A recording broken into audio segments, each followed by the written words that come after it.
Assalamualaikum warahmatullahi wabarakatuh. Bismillahirrahmanirrahim. Hamdan wa thana'an laka ya Allah, salatan wa salaman laka ya Habibullah wa ala alika wa ashabika ya khair khalqillah. Amma ba'du, laka ya Rasulullah wa li jami' man ittaba'a dinaka ya Habibullah. Haqiqatan min ladun Adam la yaumil qiyamah radhiyallahu lana wa lahumul Fatiha. A'udzu billahi minasyaitonir rajim. Bismillahirrahmanirrahim. Alhamdulillahirabbil alamin.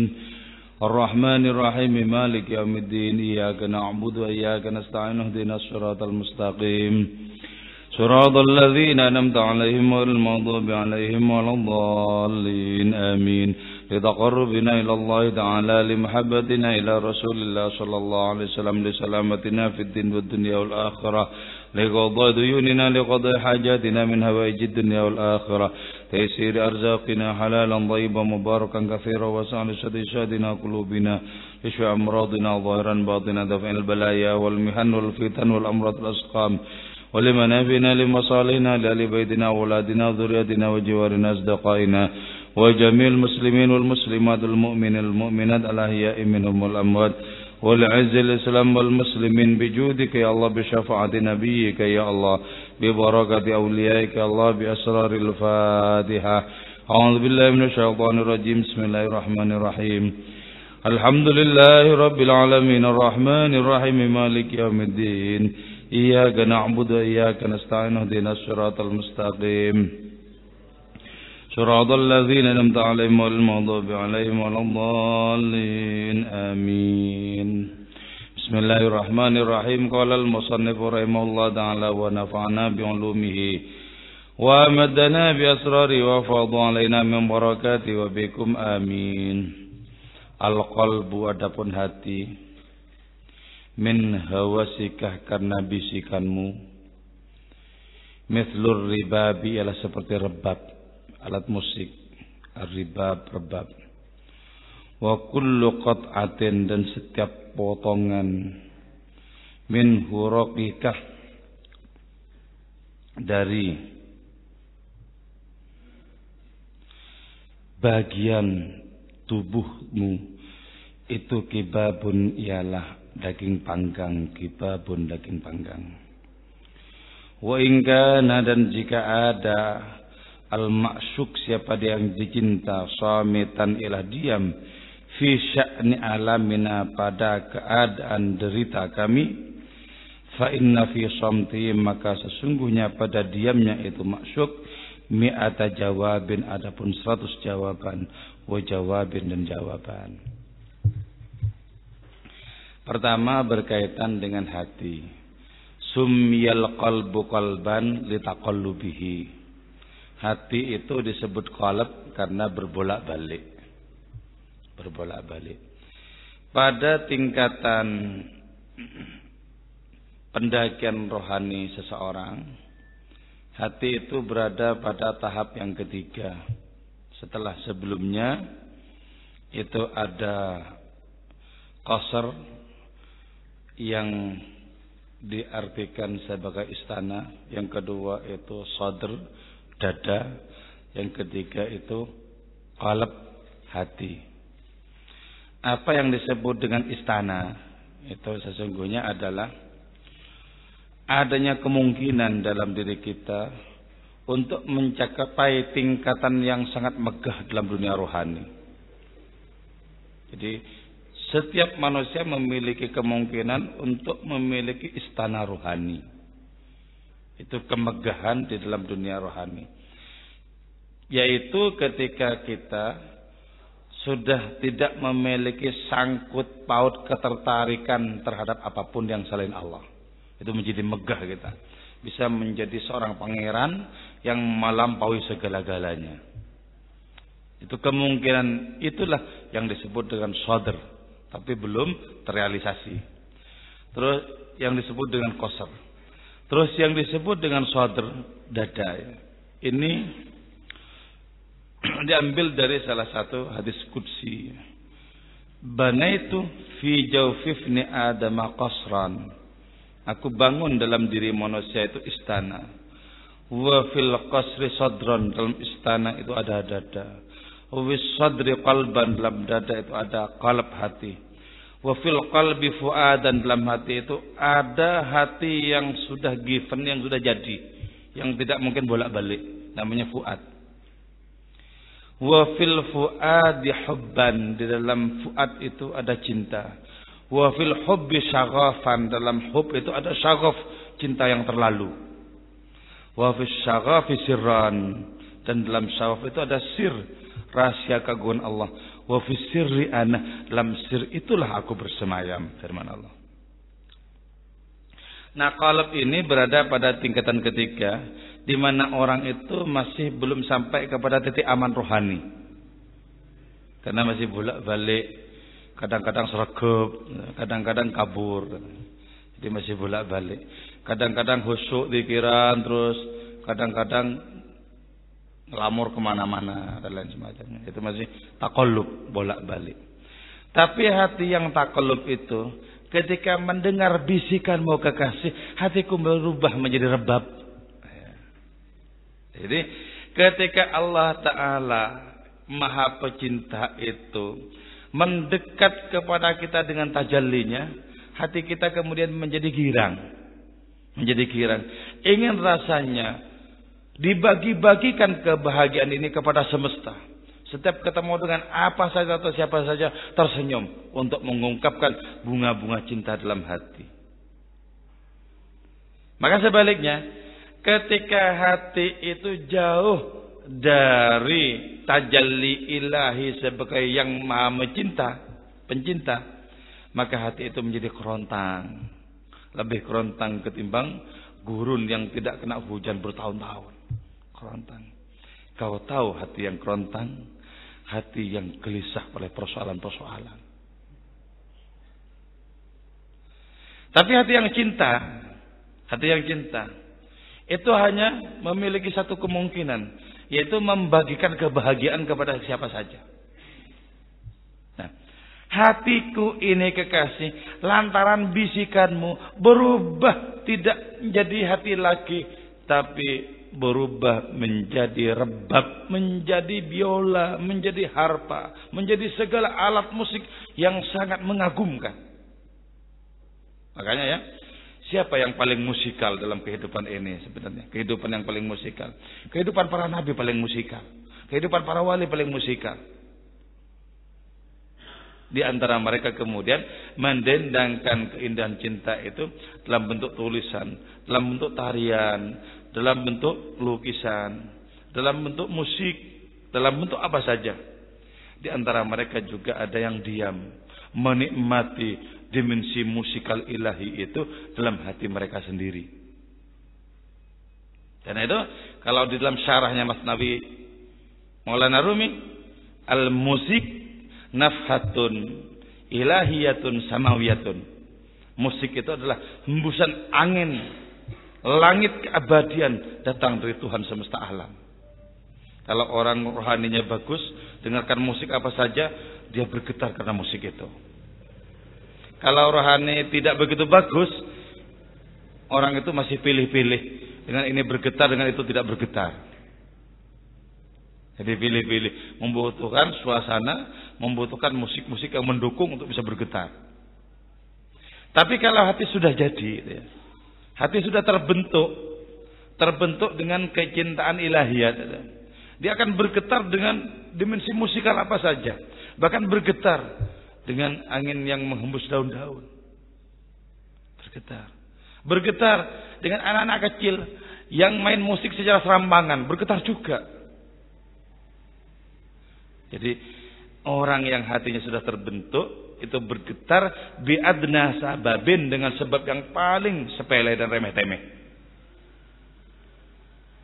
Bagaimana menyaksikan orang melintas di bawah hujan bergetar? Allah bergetar. Yang bagi orang lain sungguh merupakan peristiwa yang terlampau biasa-biasa saja. Bergetar. Jadi dari mana datangnya getaran itu? Dari hati yang terbentuk, dari hati yang suci, dari hati yang mendapatkan tajalli Allah Subhanahu wa taala, bergetar. Hati yang tidak terbentuk akan muak dengan bunyi tokek seperti itu. Ya. Sebagai lambang sial. Tapi hati yang terbentuk, ya Allah, ketika kau bertajalli kepada makhluk seperti itu, begitulah bunyinya. Ketika kau bertajalli kepada makhluk lain itu pun memiliki bunyi dengan sendiri-sendiri. Jadi Allah yang tunggal itu menderivasi diri, muncul dalam ketidakterhinggaan. Yang tak terhingga itu tunggal, yang tunggal itu tak terhingga. Betapa segalanya engkau, betapa engkau segalanya. Ku tatap renik segala sesuatu yang kutemukan adalah keesaanmu jua. Kupandang setetes air yang kutemukan adalah samudra. Kupandang satu helai daun yang kutemukan adalah angkasa raya yang begitu lebatnya. Jadi apa saja bisa menjadi pintu untuk sampai ke tak terhinggaan. Ketika hati sudah mulai terasah, maka belajarlah untuk menolak apapun yang selain hadiratnya. Katakan, dulu aku sem-sem kepadamu, sekarang tidak.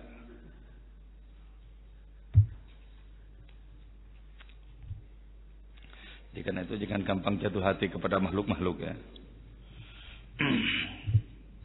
Hati ini ya kekasih, lantaran bisikanmu berubah menjadi musik paling merdu. Makanya wajar ya kalau Rabi Adawiyah itu ketika sudah masuk musim bunga, masuk musim semi, bunga-bunga kuncup dengan berbagai macam aneka ragam seperti itu.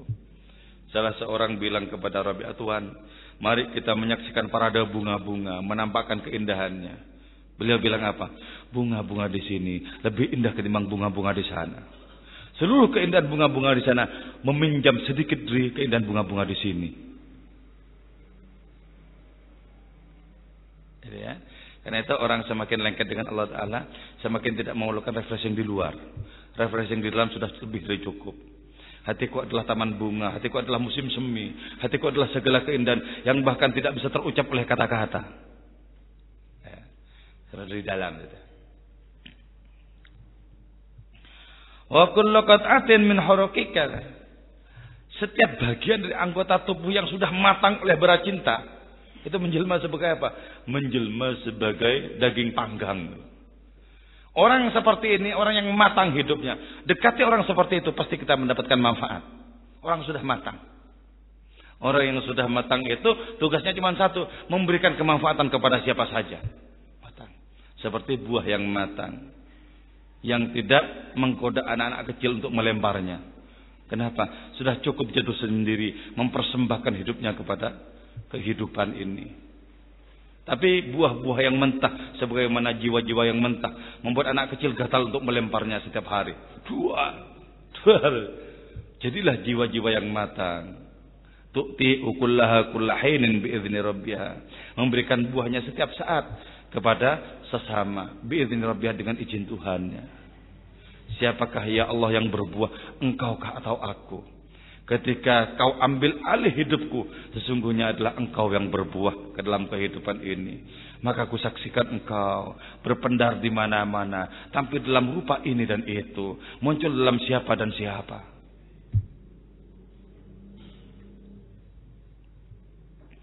Maka ketika demikian, wa in kana al-ma'syuq samitan fi sya'ni alamina. Jika kekasih itu diam ketika kami dirundung oleh derita cinta, ketahuilah dalam diamnya itu ada 100 jawaban. Jadi kekasih itu diam di hadapan seorang pecinta, diamnya memberikan beraneka ragam jawaban terhadap berbagai macam persoalan. Cukup ya kekasih, cukup. Kau senantiasa bertajalli kepadaku, cukup. Seluruh persoalan akan kuhadapi dengan senjata cinta. Cukup. Iya. Ini apa artinya? Ini menunjukkan bahwa ada diam yang merangkum berbagai macam persoalan. Ada diam yang menjawab berbagai macam persoalan. Yaitu ketika si pecinta tertegun kepada kekasihnya. Ketika seorang waliullah tertegun kepada kemahan Allah Ta'ala. Maka inilah kemudian yang menjadi sumber dari adanya sebuah adagium. Bahwa firman Allah bila harfin la soten. Allah berfirman itu tidak gaduh. Bila harfin, sekarang kok jadi gaduh firman Allah? Enggak gaduh. Allah berfirman, bila harfin bila soten, tidak ada huruf, tidak ada suara. Tidak ada suara. Tidak ada huruf, tidak ada suara. Tapi di hadapan orang yang sudah bening batinnya, orang ini akan sampai kepada apa? Tahapan rohani bisa mendengar firman Allah Ta'ala. Ketika Rasulullah Sallallahu Alaihi Wasallam menarik diri dari tetek bengik barang dagangan, menarik diri dari hiruk pikuk kefanaan, masuk dalam gua hero kesendirian, beliau menemukan hakikat kebersamaan dengan Allah. Ketika itulah kemudian turun firman Allah yang pertama, Iqra bismi rabbikal ladzi khalaq. Yaitu ketika masuk dalam keheningan yang maha sempurna. Andaikan kita tidak tergoda oleh segala sesuatu yang lain, maka dimanapun kita berada, di situ keheningan sekaligus kebersamaan. Keheningan dari segala yang fana, kebersamaan dengan Allah Ta'ala. Tapi ketika hati kita masih gampang tergoda, masih gampang nanggapi ini itu dan lain semacamnya, emosi oleh ini itu dan lain semacamnya, rasa-rasanya sulit untuk sampai kepada hakikat keheningan, di mana kita bisa mendengarkan firman Allah Ta'ala di saat itu. Di dalam jawaban, di dalam diamnya seorang kekasih, ada ratusan, ada ribuan jawaban. Karena itu kekasih-kekasih Allah Ta'ala mendengarkan firman-Nya yang tanpa huruf dan tanpa suara itu. Ketika mau mengerjakan segala sesuatu, dengar dulu dengan sejernih mungkin. Dengar dulu apa petunjuk Allah Ta'ala. Tidak langsung bertindak atas nama kemauannya sendiri. Itu yang dalam kitab Hikam dibodoh-bodohi oleh Syekh Tajuddin. Orang yang bodoh adalah orang yang di pagi hari kemudian bertanya, apa yang bisa kulakukan? Kenapa disebut bodoh? Menyandarkan kehendak kepada dirinya sendiri. Orang yang cerdas akan bertanya, apa yang akan ditakdirkan oleh Allah Ta'ala pada hari ini untukku? Yang kedua, ini tawakuf, menunggu hatinya digerakkan oleh Allah Ta'ala untuk mengerjakan ini dan itu. Diam dulu.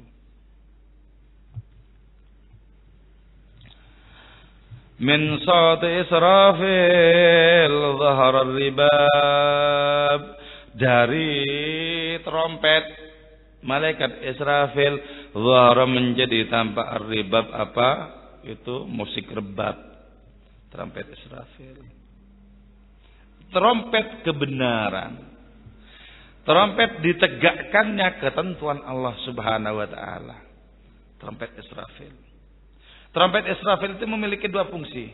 Kematian bagi segala yang fana dan kehidupan bagi orang-orang yang sudah baka bersama Tuhannya.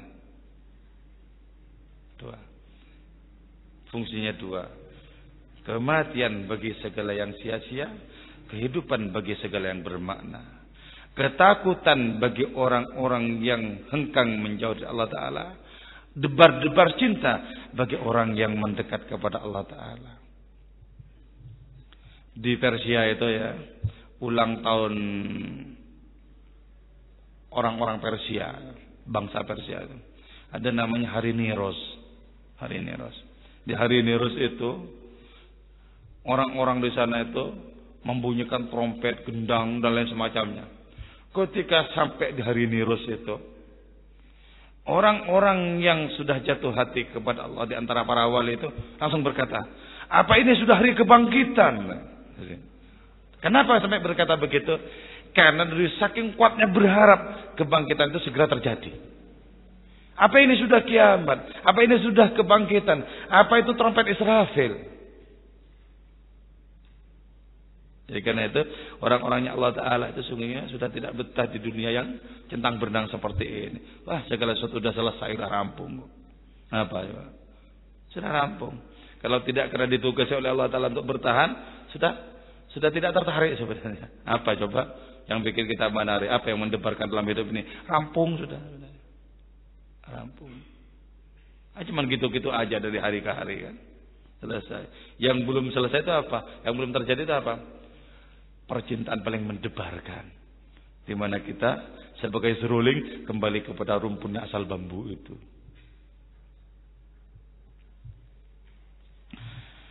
Fa'ahya wajaddada qulubal kabab.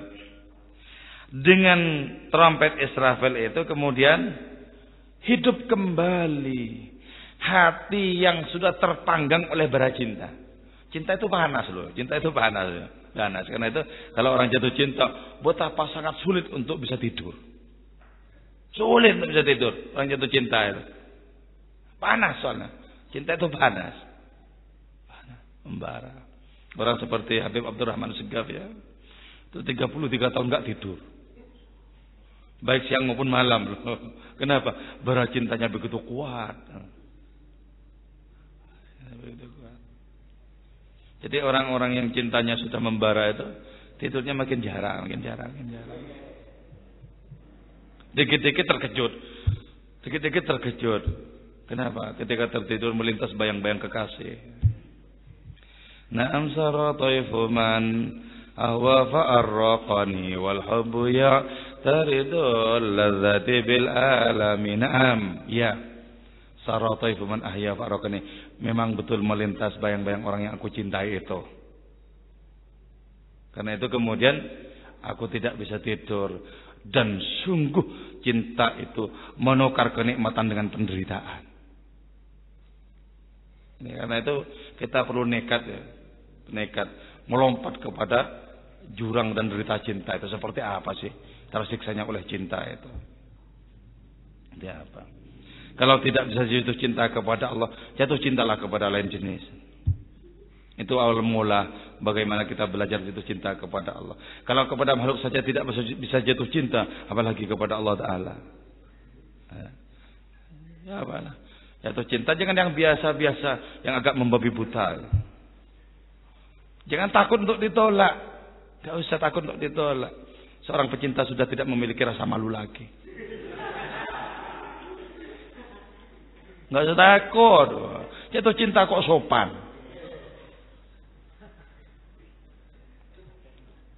Wong cinta itu di luar segala rasio kok sudah. Di luar segala akal. Kalau masih bisa dirasionalkan, belum cinta. Kok dirasionalkan? Filsafat baru dirasionalkan. Cinta nggak bisa. Pernah membaca bukunya Eric Fromm. Berbagai macam cinta. Itu belum ada seberapa hanya ketimbang cinta dalam dunia tasawuf.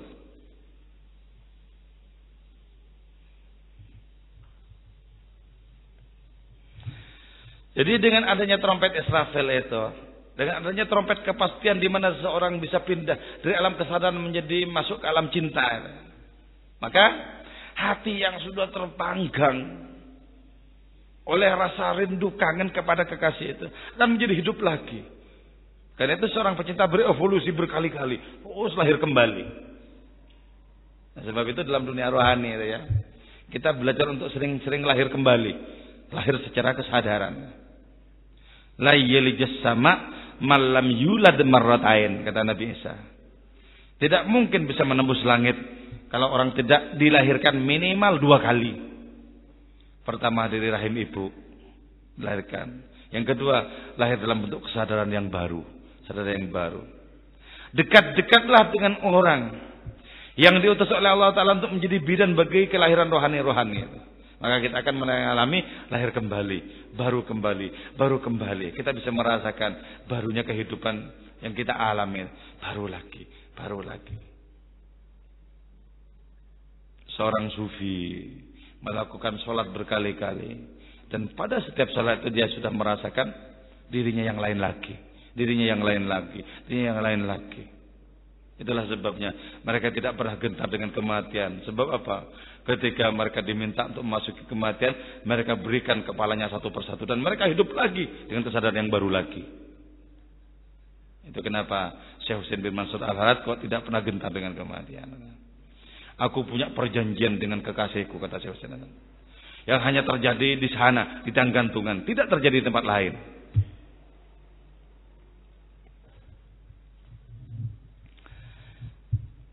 Bagaimana kita bisa membayangkan, pengen menumbuhkan benih-benih cinta, kurangi keterkaitan, kurangi ketergantungan kepada makhluk-makhluk. Diamputasi, gunting. Nanti benih-benih itu akan muncul. Benih-benih akan muncul. Selama masih banyak ketergantungan kepada makhluk-makhluk, benih cinta ilahiyah tidak muncul. Kenapa? Allah itu maha pencemburu. Lebih pencemburu ketimbang istri paling pencemburu. Maha pencemburu.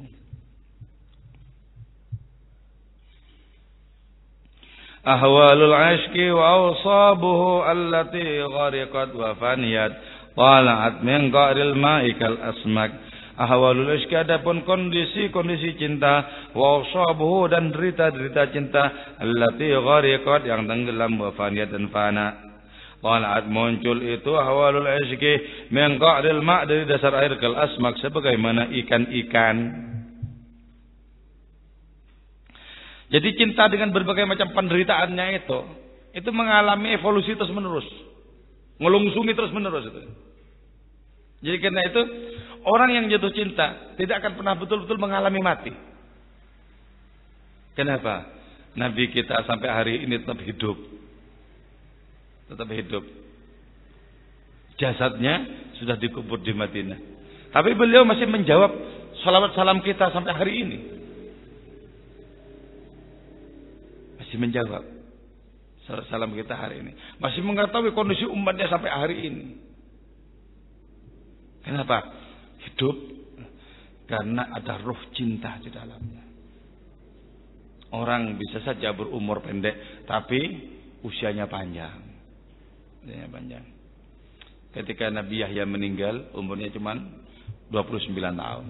Ketika Nabi Isa diangkat, umurnya cuma 31 tahun, lebih tua saya. Tapi begitu tetap bergema. Kesucian-kesucian yang pernah diperankan dalam kehidupan mereka bergema. Kenapa ya? Itu karena anggur cinta. Anggur macam apa yang sudah diminum oleh Ibrahim bin Adham sehingga dia tidak peduli dengan kekuasaan yang dimiliki? Anggur macam apa? Ibrahim bin Adham itu seorang raja, seorang raja di Balakh di Afghanistan sana. Dia memiliki kerajaan. Ketika sedang bersidang dengan menteri-menterinya, dia diledek oleh Nabi Khidir. Nabi Khidir datang dalam pakaian compang-camping, kemudian duduk di kursi kerajaan dengan gagahnya. Aku baru datang di persinggahan ini, perkenankan aku istirahat sejenak. Marah itu si raja itu, Ibrahim bin Adham. Kau bilang apa? Kau bilang ini persinggahan. Aku cuma numpang, gak usah kasar-kasar. Ini bukan tempat numpang. Ini kerajaanku. Oh baik, kalau begitu tolong jawab pertanyaan saya. Kata Nabi Khidir yang belum diketahui sebagai Nabi Khidir itu. Tolong jawab pertanyaannya. Ya, mau tanya apa? Ini kerajaanmu. Iya, ini kerajaanku. Sebelum kau jadi raja, siapa jadi raja? Bapakku. Sebelum bapakmu jadi raja, siapa? Kakekku. Sebelum kakekmu jadi raja, siapa? Bapaknya kakekku. Kemana mereka? Kemana mereka sekarang? Pergi, meninggal. Sebagaimana mereka yang sudah pergi, kau pun juga akan pergi. Bukankah ini persinggahan kalau begitu? Kemudian setelah itu kabur Nabi Khidir. Terguncang batin Ibrahim bin Adham itu kemudian. Ini pasti bukan orang sembarangan. Datang tanpa permisi, pulang juga kabur begitu saja. Ini pasti bukan orang sembarangan. Nah, rupanya apa?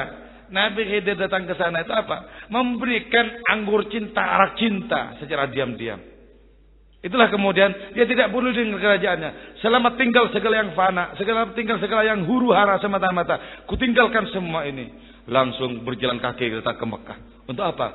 Untuk menuntaskan gelora cintanya kepada Allah Taala. Jadi karena itu jangan takut berkorban di jalan ilahi, jangan takut berkorban. Takut kehilangan ini, kehilangan itu, dan semacamnya. Enggak usah khawatir, gantinya sangat besar di sana. Kalau aku berhenti dari sini, kalau aku lebih juntrung kepada Allah Ta'ala, kalau aku lebih meneladani Nabi, gimana nanti, gimana. Gak usah khawatir. Korbankan apa yang bisa dikorbankan. Sudah kujual apa yang bisa kujual, kata Maulana Rumi. Jadi gak usah khawatir. Nanti ini gimana? Perhitungan terlalu banyak itu justru sedang mencegat langkah-langkah rohani. Perhitungan terlalu banyak tuh gini gimana? Kalau nanti melek malam terus sakit gimana? Kok bicara sakit? Wong belum tentu sakit kok. Kok bicara sakit? Jadi belum dikerjakan sudah terbayang-bayang kengerian-kengerian. Jangan. Pecinta tidak pernah menghiraukan semua itu. Bahkan andaikan seluruh dunia ini adalah duri, tetap diterabas oleh para pecinta. Saya khawatir. Kenapa? Kita bertransaksi dengan Allah Subhanahu wa taala. Enggak khawatir. Allah menyatakan, "Walladzina amanu asyaddu hubban lillah." Orang beriman itu sungguh beriman, dahsyat cintanya kepada Allah taala. Enggak usah khawatir tentang segala sesuatu yang sudah kita korbankan di jalan cinta. Enggak usah khawatir. Kalau kita mendapatkan Allah, kita berarti mendapatkan segala-galanya. Itulah sebabnya orang semakin mendalami dunia cinta, semakin digebuk oleh derajat cinta, semakin merasa memiliki kekuatan dia. Kata Syekh Abdul Qadir Jailani dalam kitab Fathur Rabbani, ada binatang bernama salamander katanya. Binatang ini justru hidupnya di tengah bara api. Jadi kalau di luar api mati malah. Kebalikan makhluk-makhluk yang lain di tengah bara api. Jadi, maka orang seperti Rabi'ah itu justru sedih kalau tidak mendapatkan penderitaan. Ya Allah, apakah engkau sudah tidak jatuh cinta lagi kepadaku hingga kau tidak mengirim penderitaan-penderitaan lagi kepadaku? Jadi jangan takut ya, hidup itu enggak perlu takut ya. Hidup itu hari ini dimiliki oleh para pemberani di jalan keilahian. Nah, kondisi cinta, derita cinta yang sudah tenggelam, yang sudah fana itu ternyata muncul kembali dari dasar air sebagaimana ikan-ikan. Apakah air itu? Air itu adalah asal mula dari segala kehidupan. Waj'alna minal ma'i kulla syai'in hayy. Ya Rabbi ya Rabbi ya Rabbi biaki tasbihir ribab. Duh Tuhanku demi kebenaran tasbihnya kecapi, tasbihnya rebab. Jadi alat musik itu ketika dibunyikan itu semuanya tasbih loh sebenarnya. Ketika dibunyikan tasbih. Demi kebenaran musikmu yang mendenting. Sungguh di dalam tasbih musik itu ada 100 pertanyaan, 100 jawaban. Artinya apa? Orang yang masuk dalam wilayah keilahian hidupnya dinamis. Proses terus. Enggak pernah mandek, enggak pernah jumut, enggak pernah lumutan. Proses. Baru terus soalnya.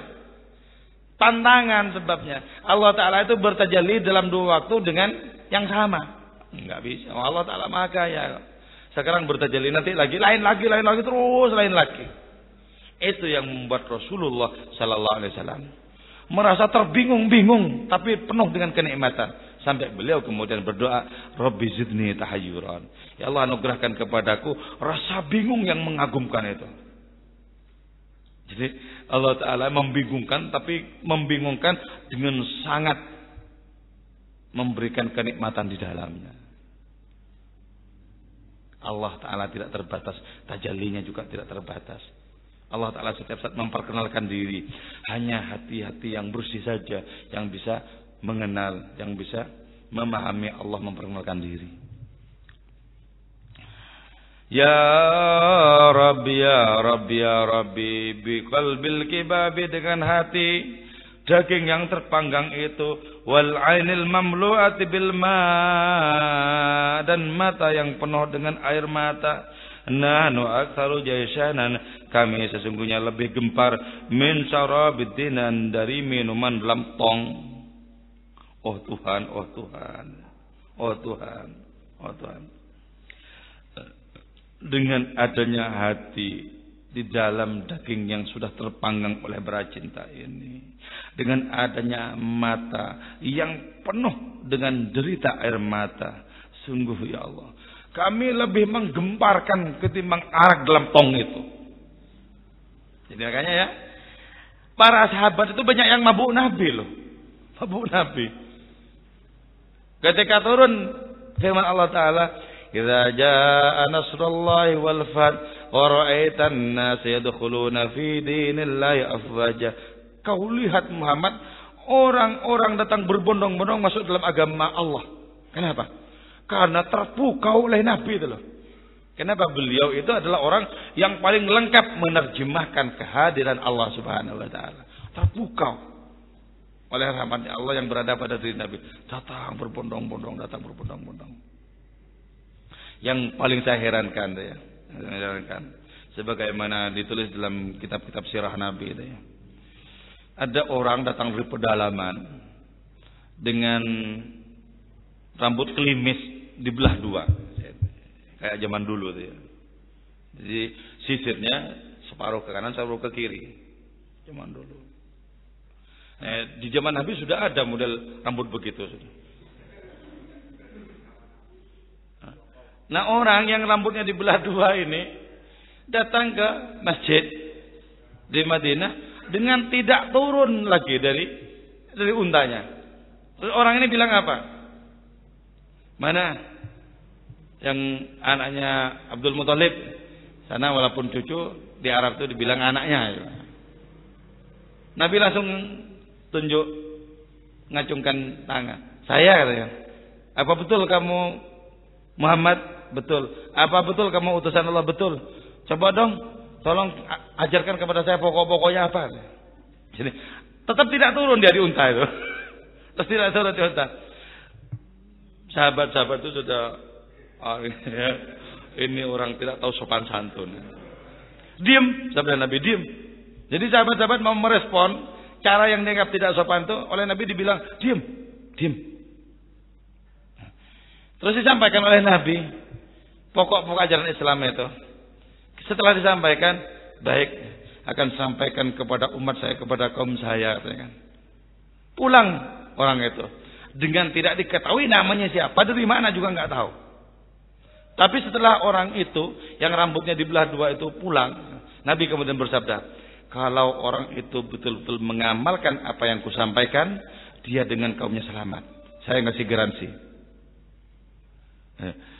Jadi orang-orang berbondong-bondong terpukau ya. Terpukau di mabuk keindahan rohani Nabi. Nah, makanya kalau sekarang masih ada orang yang kelas rohaninya bagus, kita bisa terpukau kepada apa? Kemuliaannya, keluhurannya, kesantunannya. Kita bisa terpukau. Dan itu kita bisa bedakan dengan kekuatan rasa. Bisa bedakan dengan kekuatan rasa. Dekatlah kepada orang-orang yang sudah tenggelam hatinya dalam Allah. Rasanya berbeda. Dan model rohani seperti itu tidak terjual di kedai orang-orang yang hanya menyediakan kata-kata hikmah dan kebijakan.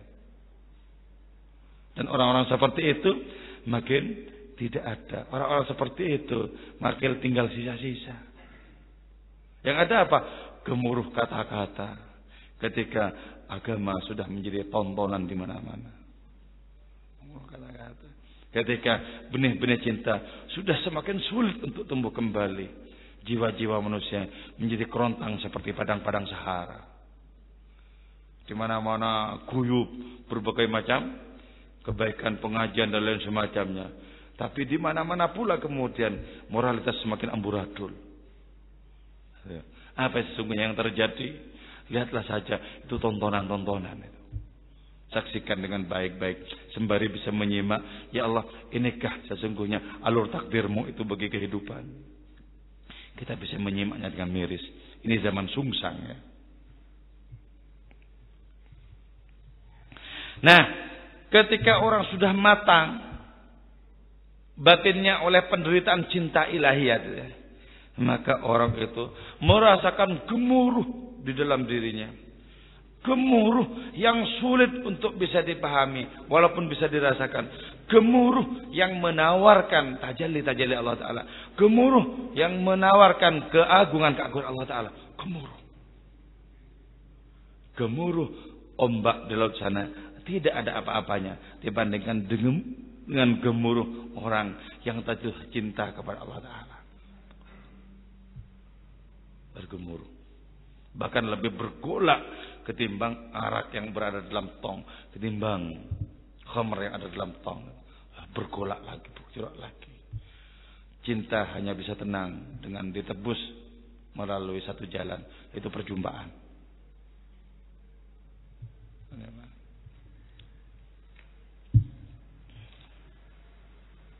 Ata'rifu ma yaqulu sautur ribab, ata'rifu adakah engkau mengenal ma terhadap suatu yaqulu yang menyatakan sautur ribab apa denting musik itu. Kau tahu, kau kenal apa yang dikatakan oleh denting musik itu?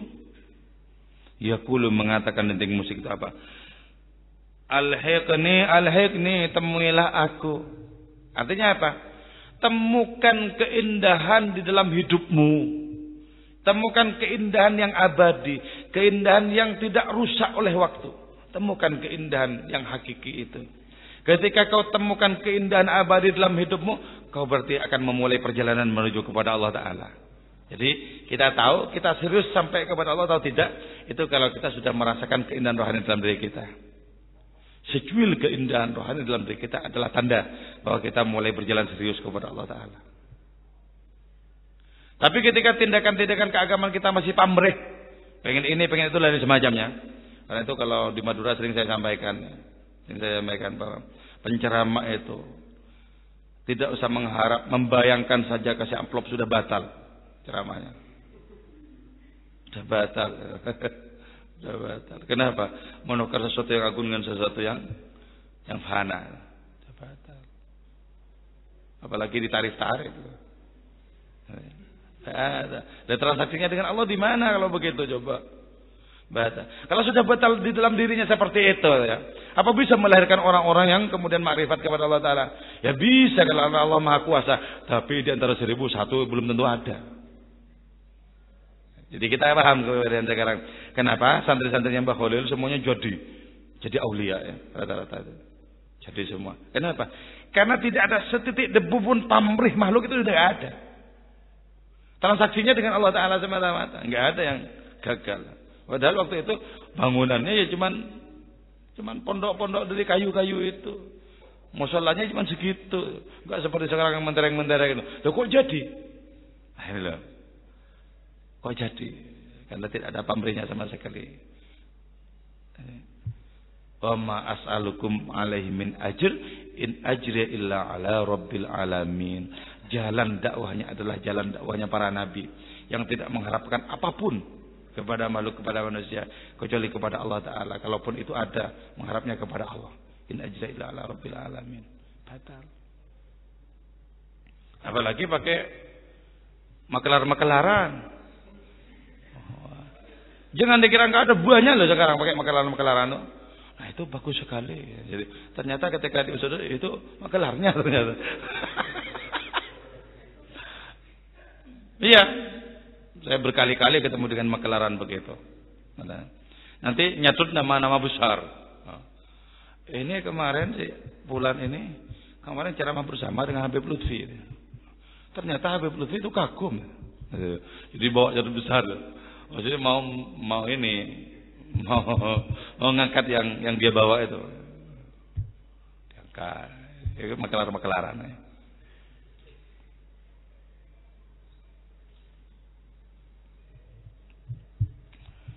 Jadi musik itu berkata apa? Alhiqni, temui aku.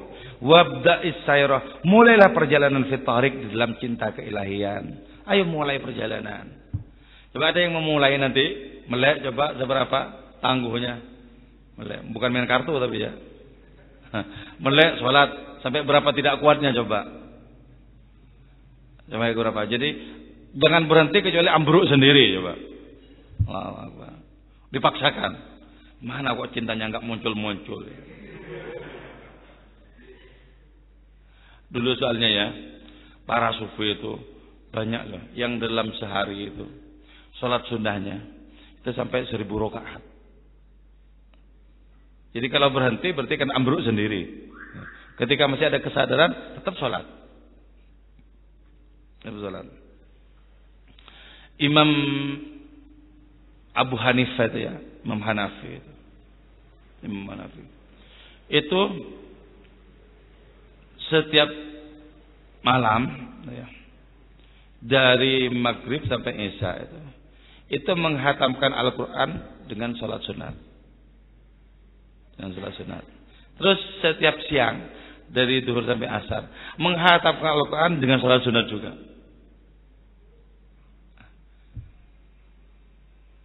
Jadi kita itu perlu dikit-dikit tertarik kayak apa. Walaupun sudah jelas kita nanti pasti malas ya. Sudah jelas pasti mau berhenti beberapa rakaat, tapi lawan nafsu coba, lawan kamu ini kan. Kamu sebenarnya kuat, cuman malas aja. Jadi maka penting bagi kita untuk membaca biografi para wali itu penting. Agar satu, biar jelas bahwa kita tidak ada apa-apanya. Yang kedua, siapa tahu muncul keinginan untuk mencontoh seberapa persen saja dari kehidupan mereka. Li'annaka bil khata' tajidu tariq ila shawab. Enggak usah khawatir keliru, sebab dengan keliru itu berarti kita memiliki kemungkinan untuk menuju kepada kebenaran. Wa li'annaka bisu'al tajidu tariq ila jawab. Dan dengan adanya pertanyaan, kau berarti sudah menempuh jalan untuk menuju jawaban. Makanya disebutkan oleh Nabi kita bahwa as-su'al nisful ilmi, bertanya itu separuh ilmu sudah. Oke, ini sudah 1, 2, 3, 4 bait ya. Ada yang mau ditanyakan? Ya silakan.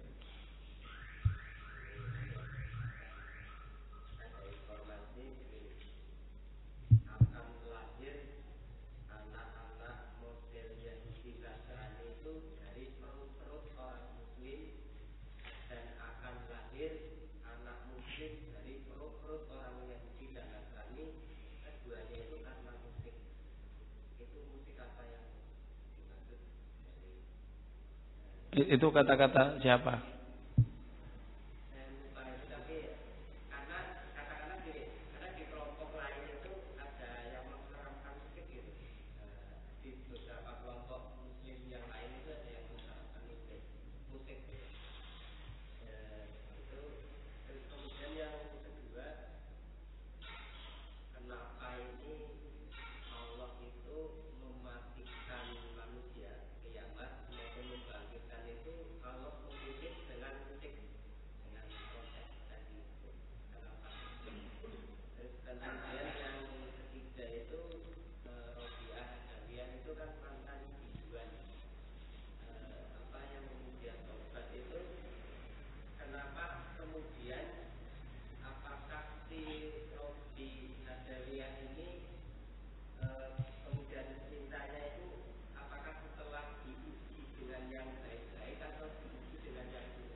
Yang pertama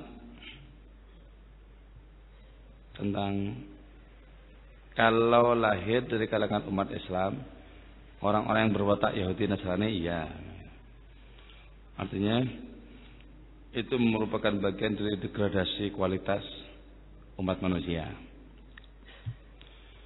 Bisa juga lahir dari kalangan orang-orang Nasrani, mereka yang mendapatkan petunjuk, bisa juga. Tapi sebabnya mesti musik. Itu saya nggak pernah mendengar dan sulit untuk bisa menerima rasionalitasnya itu loh. Kok musik jadi sebab? Kalau perkara musik diharamkan, ya. Musik diharamkan oleh sebagian ulama, ya. Dan mereka mengharamkan itu biasanya berkaitan dengan dunia sosial pada saat musik itu diharamkan. Dalam kitab Sulam misalnya kan haram musik itu. Dalam kitab Safina juga haram musik itu. Haram. Kenapa diharamkan? Karena pada saat kitab itu ditulis, musik itu menjadi sarana bagi adanya lalai, lupa kepada Allah, tenggelam di dalam kemaksiatan. Nah, karena itu dijadikan sebab, musik dijadikan sebab, maka kemudian diharamkan. Tapi sebenarnya musik secara murni tanpa ada hubungannya dengan menjadi sebab bagi sesuatu misalnya, enggak masalah. Enggak masalah. Banyak juga para sufi yang menggunakan musik. Jadi kita bagaimana? Diukur dengan diri kita. Kalau hanya akan melalaikan kita, jangan ikut musik, ikut reko saja. Ikut reko saja, ikut orang-orang dikiran, orang-orang manakiban, mujahadah, sholawatan. Jangan ke musik-musik. Jadi ketahui sendiri apa yang membahayakan. Kalau kira-kira tidak membahayakan bagi kerohanian kita, bahkan malah menambah getar rohani, masukilah musik apa saja. Jadi kita mengukur sesuai dengan kapasitas kita. Apa yang haram bagi orang lain bisa saja tidak haram bagi diri kita. Sama dengan rokok juga sama gitu ya. Kalau kira satu kali sedot masuk UGD, haram itu rokok. Wah, langsung. Nah, jangan. Tapi bagi orang yang zikirnya tidak lancar tanpa rokok, nah itu harus ngerokok. Jadi disesuaikan ya, disesuaikan. Di antara masing kelompok jangan saling mengganggu. Terus yang kedua, lupa apa ya?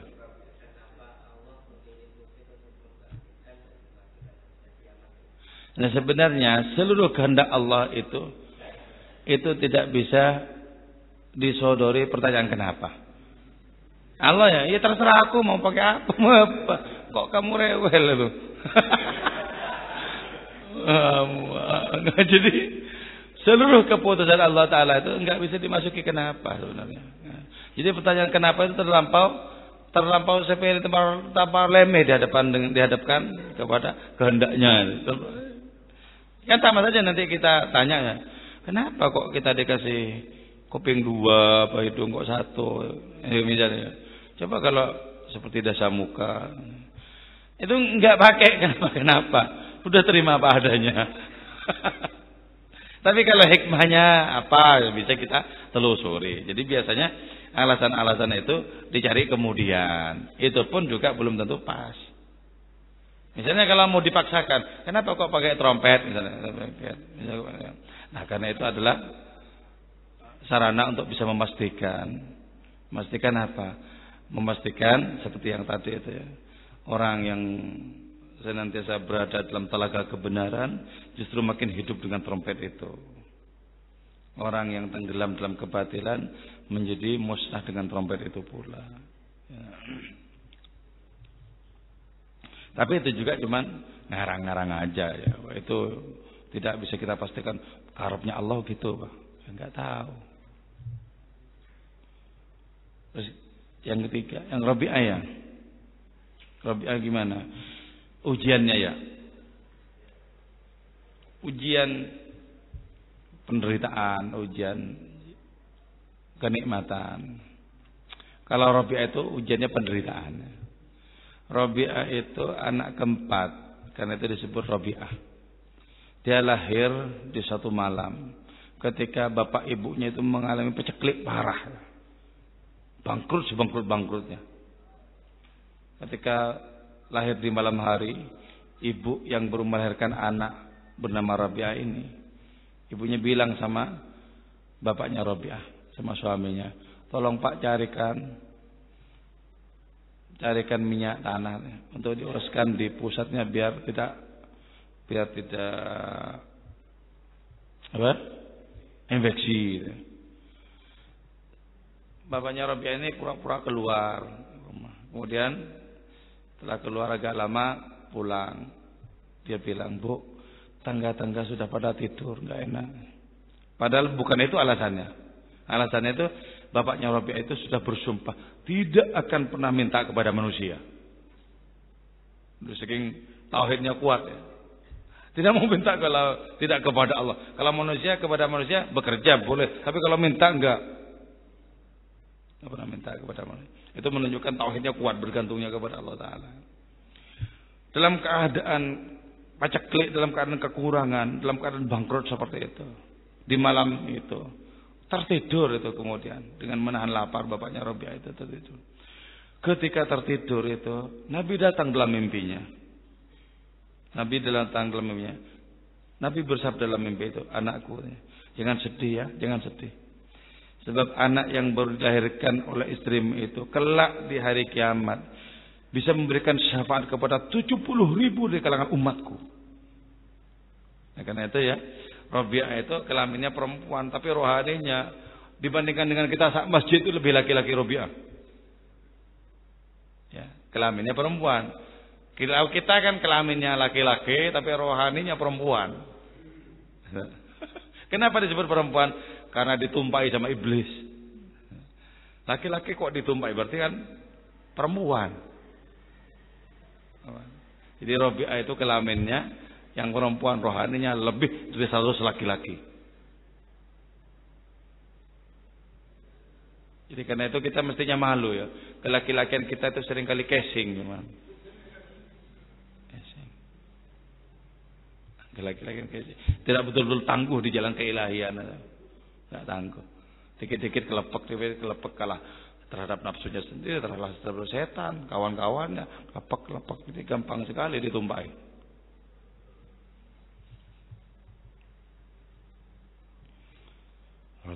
Rabi Adawi itu selama 30 tahun setiap kali sholat beliau merasakan inilah sholatku yang terakhir. Jadi dia merasa mau mati setelah sholat itu. Kalau orang merasa mau mati setelah sholat, pasti sholat paling khusyuk itu. Gak mungkin enggak. Di antara kalian coba mau dieksekusi nanti jam berapa? Jam 10. Sekarang sudah berzikir apa saja. Dan itu paling khusyuk selama hidupnya. Nah lagi dieksekusi. Rabi itu 30 tahun. Setiap kali sholat merasa sholatnya yang terakhir sudah. Ada lagi? Tidak ada ya? Ya Rabbi salli ala Muhammad ashrafi badrin fil kauni ashrak ya Rabb ala Muhammad ya Rabbi salli ya Rabbi salli ala Muhammad akrami da'in yad'u ila al-haq ya Rabbi salli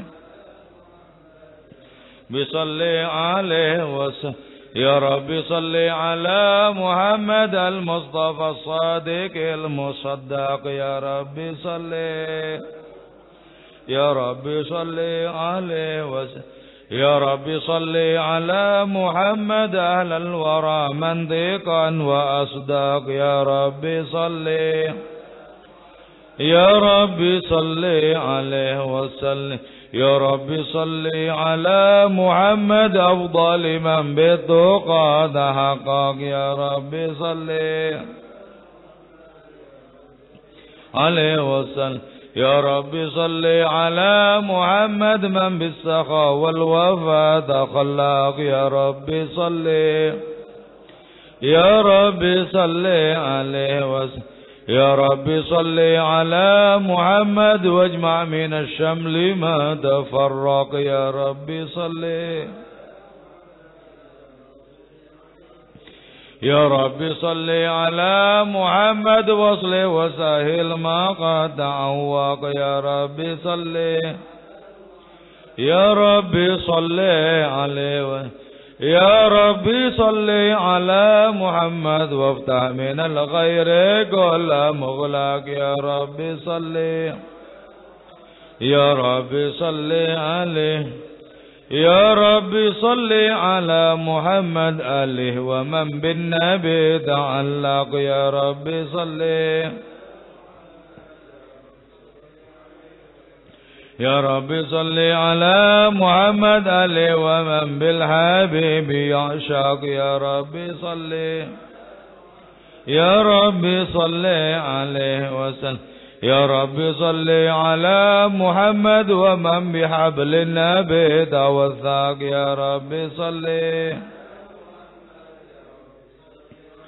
اللهم صل وسلم وبارك عليه وعلى آله وصحبه بسم الله الرحمن الرحيم الحمد لله القوي سلطانه الواضح برهانه المبسوط في الوجود كرمه وإحسانه تعالى مجده وعظم شأنه خلق الخلق الحكمة وطوى عليها علمه وبسط لهم من فائد المنة ما جرت به في أقداره القسمة فأرسل إليهم أشرف خلقه وأجل عبيده رحمة تعلقت إرادة الأزلية بخلق هذا العبد المحبوب فانتشرت آثار شرفه في عوالم الشهادة والغيوب فما أجل هذا المن الذي تكرم بالمنان وما أعظم هذا الفضل الذي برز من حضرة الإحسان صورة كاملة ظهرت في هيكل محمود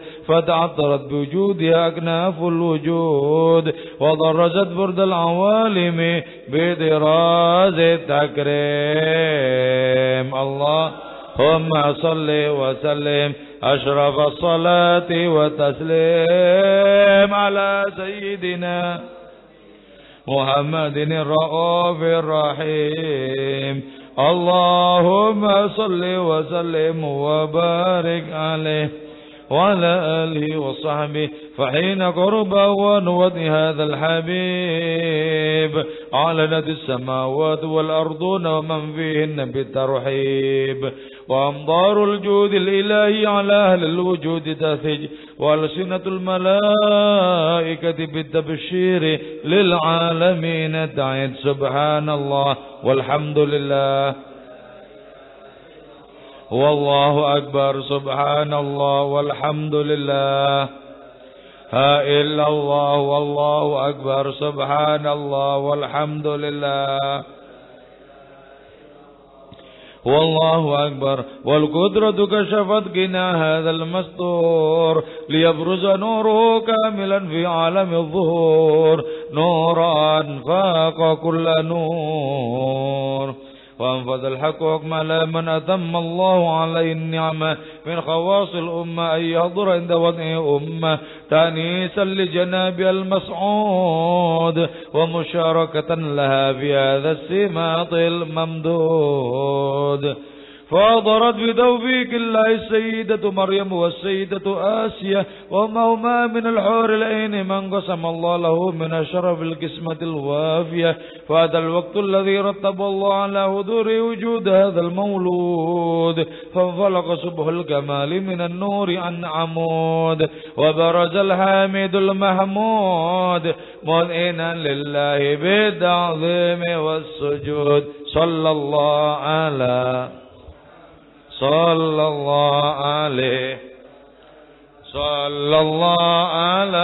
محمد عليه وسلم اللهم صل على سيدنا مولانا محمد يا نبي سلام عليك يا رسول سلام عليك يا حبيب سلام عليك يا رسول الله صلوات الله عليك يا نبي سلام عليك يا رسول سلام عليك يا حبيب سلام عليك يا رسول الله صلوات الله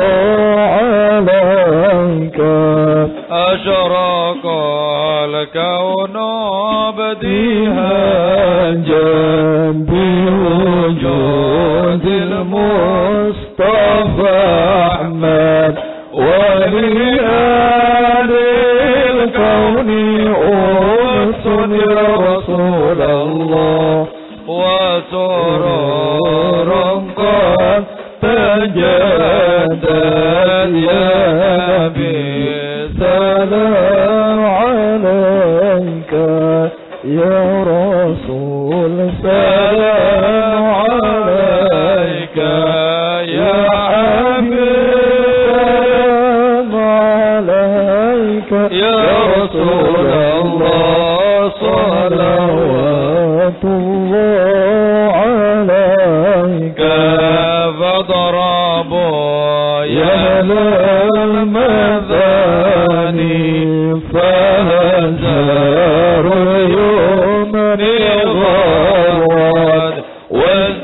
واستضيئوا جمال يا رسول الله فاق بالحسن تفرد يا نبي الزمان عليك يا رسول سلام عليك يا حبيب سلام عليك يا رسول الله صلوات الله عليك أولنا البشرى بسعد مستمر ليس يوفد حيث أوتينا عطاء يا رسول الله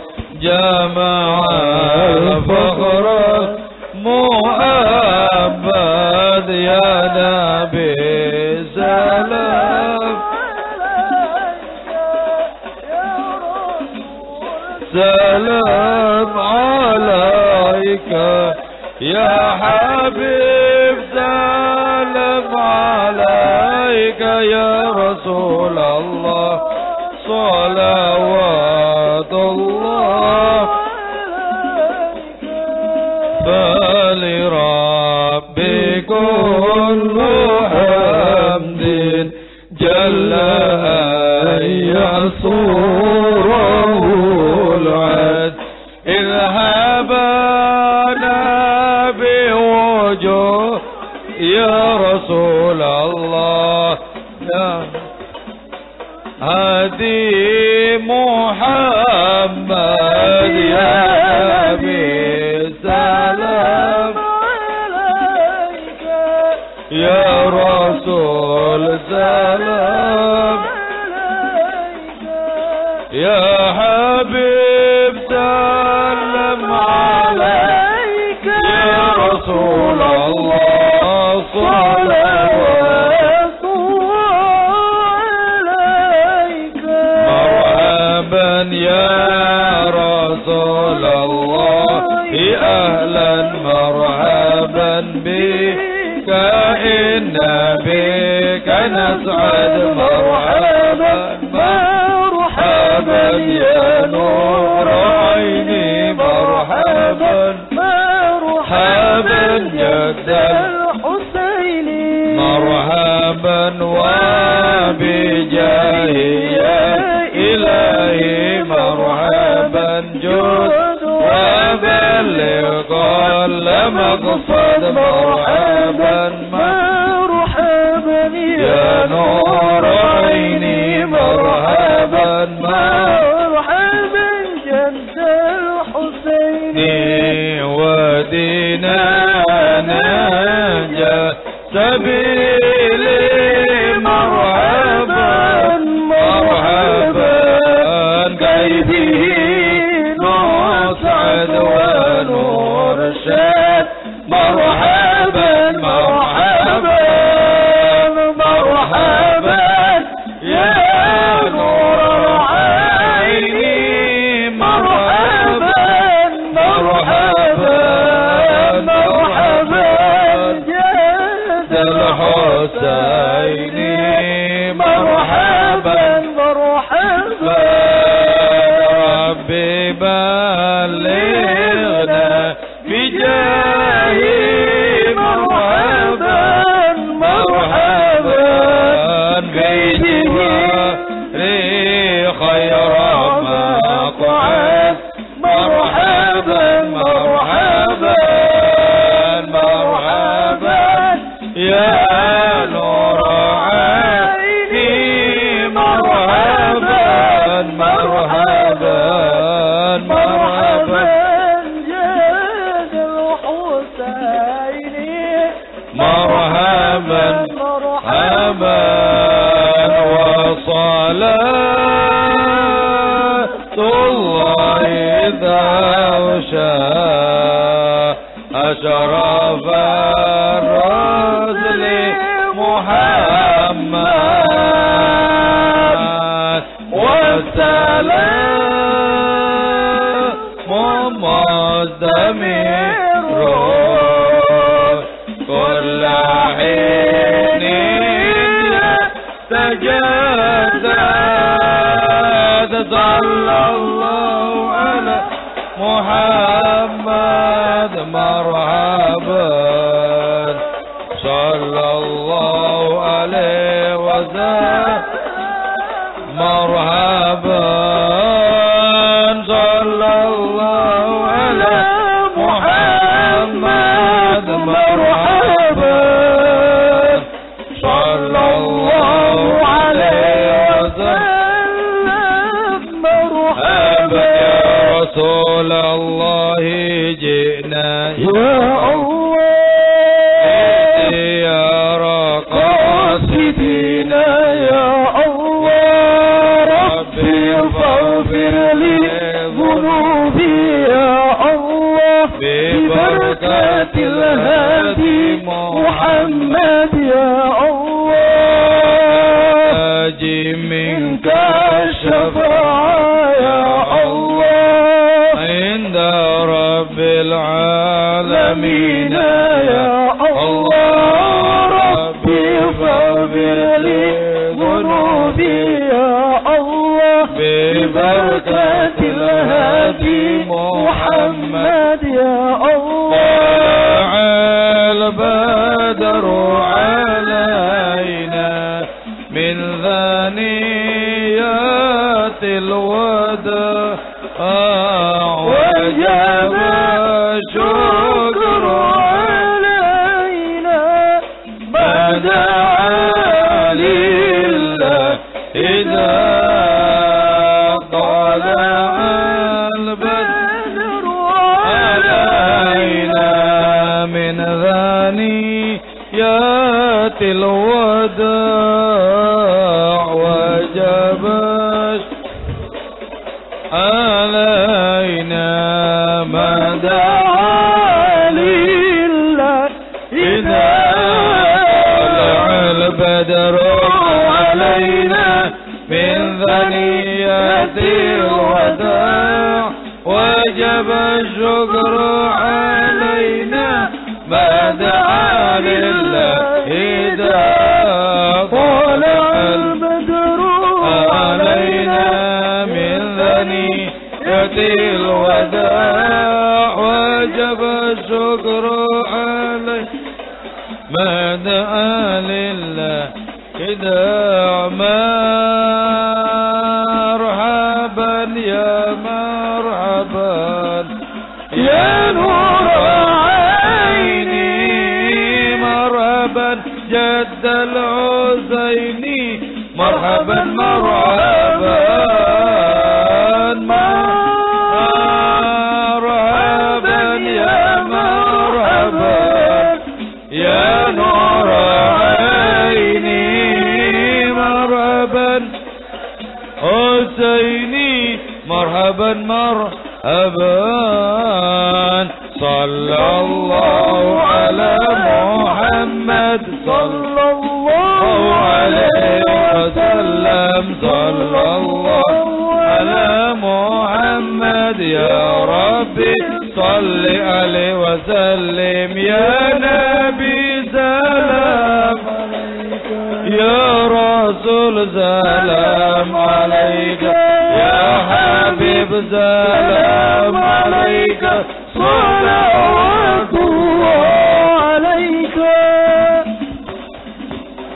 اللهم صل وسلم وبارك عليه وعلى آله وصحبه ولقد اتصف صلى الله عليه وسلم من محاسن الأخلاق بما تضيق عن كتابته بطون الأوراق كان صلى الله عليه وسلم أحسن الناس خلقا وخلقا وأولهم إلى مكارم الأخلاق سبقا ووسعهم بالمؤمنين حلما ورفقا برا رؤوفا لا يقول ولا يفعل إلا معروفا له الخلق السهل واللفظ المعتوي على المعنى الجزل إذا دعاه المسكين أجابه إجابة معجلة وهو الأب الشفيق الرحيم باليتيم والأرملة وله ما سهولة أخلاق الهيبة القوية التي ترتعد منها فرائس الأقوياء من البرية ومن نشر طيبه تعطرت الطرق والمنازل وبعرف ذكره تطيبت المجالس والمحافل فهو صلى الله عليه وسلم جامع الصفات الكمالية والمنفرد في خلقه وخلقه بأشرف خصوصية فما من خلق في البرية محمود إلا وهو متلقا عن زين الوجود أجملت في وصف الحبيب وشأنه وله العلا في مجده ومكانه أوصاف عز قد تعالى مجدها أخذت على نجم الصهى بعنانه وقد انبسط القلم في تدوين ما فاده العلم من وقائع مولد النبي الكريم وحكاية ما أكرم الله بهذا العبد المقرب من التكريم والتعظيم والخلق العظيم فأسن مني أن أمسك عنة الأقلام في هذا المقام وأقرأ السلام على سيد الأنام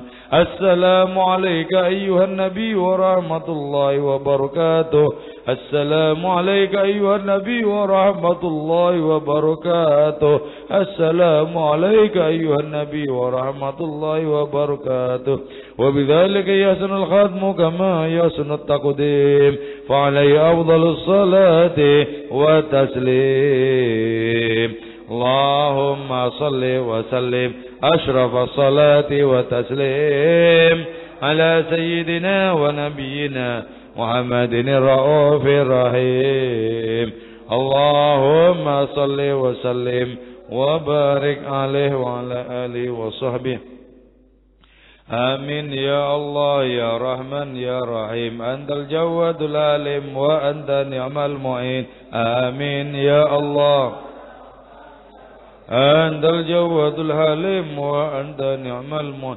سألتك ربي صحة القلب والجسد وعافية الأبدان والأهل والولد آمين يا رحمن يا رحيم أنت الجواد العليم هم المعين وطول حياة في كمال استقامة ويفضل من الإعجاب والكبر والحسد آمين يا رحمن يا رحيم أنت الجواد العليم نعم المعين ورزقا حلالا واسعا غير ناقص يكون لنا عونا على منهج الرشاد آمين يا رحمن يا رحيم أنت الجواد العليم نعم المعين وحقق عرفنا ووفق إليه للقيام بفضلا وجودا مع المدد آمين أنت الجواد الحليم وعرفنا كل مصطفى للقيام بعلى ما تحب وترضى يا صمد آمين يا رحمن يا رحيم وذو الحليم وأنت نعم المعين وعرفنا حق المسلمين بأسره علينا ووفق للقيام على الأبد آمين يا رحمن يا رحيم أنت الجواد الحليم نعم المعين بجاه النبي صلى الله وسلم عليه وآل دام والحمد للأحد آمين يا رحمن يا رحيم أنت الجواد الحليم نعم المعين سبحان ربك رب العزة عما يصفون وسلام على المرسلين والحمد لله رب العالمين ربنا تقبل منا بأسرار الفاتحة أعوذ بالله من الشيطان الرجيم بسم الله الرحمن الرحيم الحمد لله رب العالمين الرحمن الرحيم مالك يوم الدين إياك نعبد وإياك نستعين اهدنا الصراط المستقيم صراط الذين أنعمت عليهم غير المغضوب عليهم ولا الضالين آمين الحمد لله والعفو منكم والسلام عليكم ورحمة الله وبركاته.